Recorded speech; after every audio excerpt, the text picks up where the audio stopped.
शादियों में veg non veg होटलों में जैन लोग शादी कर रहे हैं और ये बहुत बड़ी विकृति है। जैसे कि मेरे पास कोई अगर अजैन आता है और वो होटल वेज नॉन वेज है तो मैं बोल देता हूं कि भैया क्षमा चाहता हूं, मैं नहीं जाऊंगा।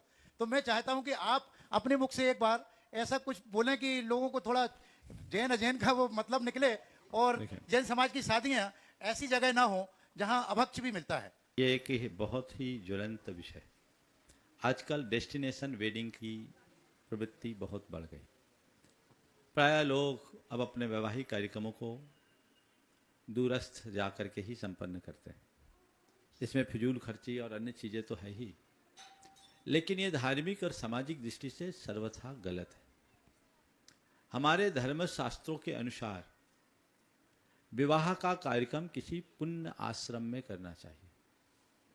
विवाह संस्कार कोई एक क्रिया मात्र नहीं है, आप सबके जीवन का एक बड़ा मांगलिक संस्कार है, जिससे आपका संपूर्ण भविष्य का पूरा वंश टिका।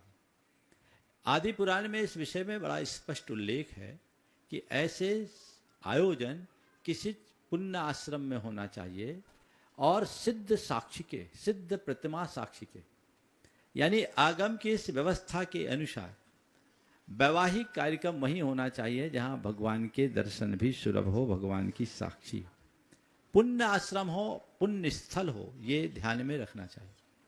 अब आजकल आप लोग 5 स्टार होटलों में विवाह आदि के कार्यक्रम करते हो, कहाँ पुण्य आश्रम? वहां तो आपके इस वैवाहिक कार्यक्रम के कुछ घंटों पूर्व ही कोई अनाचार भी हुआ होगा।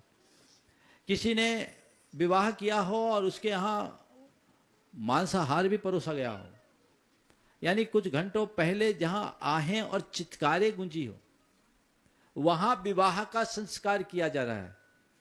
ये कैसी विडंबना है।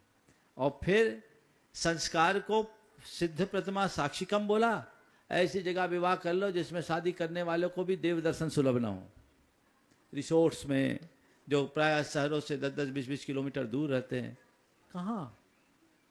ये बहुत ही सोचनीय विषय है और इसमें समाज का बड़ा भारी नुकसान हो रहा है, पैसों की बर्बादी।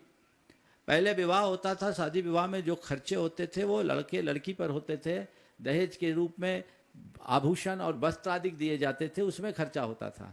आज तो शादी के बजट में सबसे ज़्यादा खर्चा वेन्यू और कैटरिंग में होता है। यह है ना, बर्बादी है, इससे बचना चाहिए।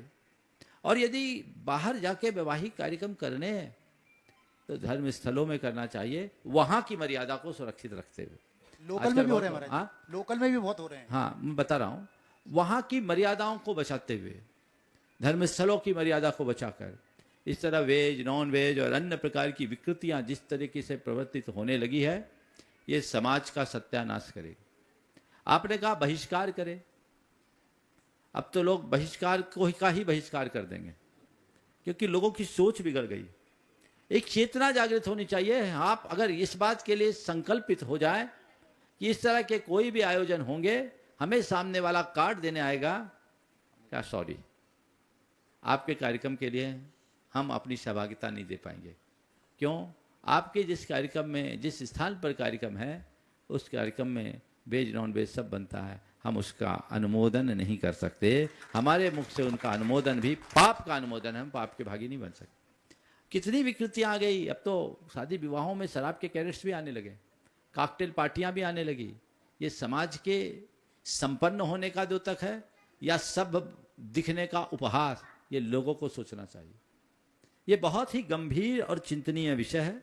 और आम आदमी की बात तो जाने दीजिए, अच्छे अच्छे गुरु भक्तों के यहाँ भी ऐसा होने लगा है। ये बहुत सोचनीय है।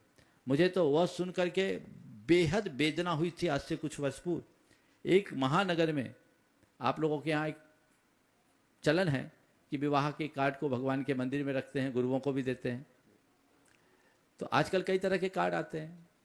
एक मुनि महाराज, आचार्य महाराज थे कहीं के किसी महानगर में, उनके पास शादी का कार्ड रखा गया, उस कार्ड में शराब की बोतल भी थी।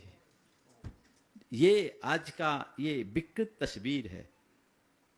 कितना घिनौना कृत्य है, इस पर विचार होना चाहिए और समाज को आगे बढ़कर आना चाहिए। युवाओं को विशेष रूप से ध्यान देना चाहिए। यदि इन बातों को हमने आज नजरअंदाज कर दिया तो आने वाले दिनों में परिणाम कभी अच्छे नहीं आएंगे, हमारी सारी पीढ़ी बर्बाद हो जाएगी।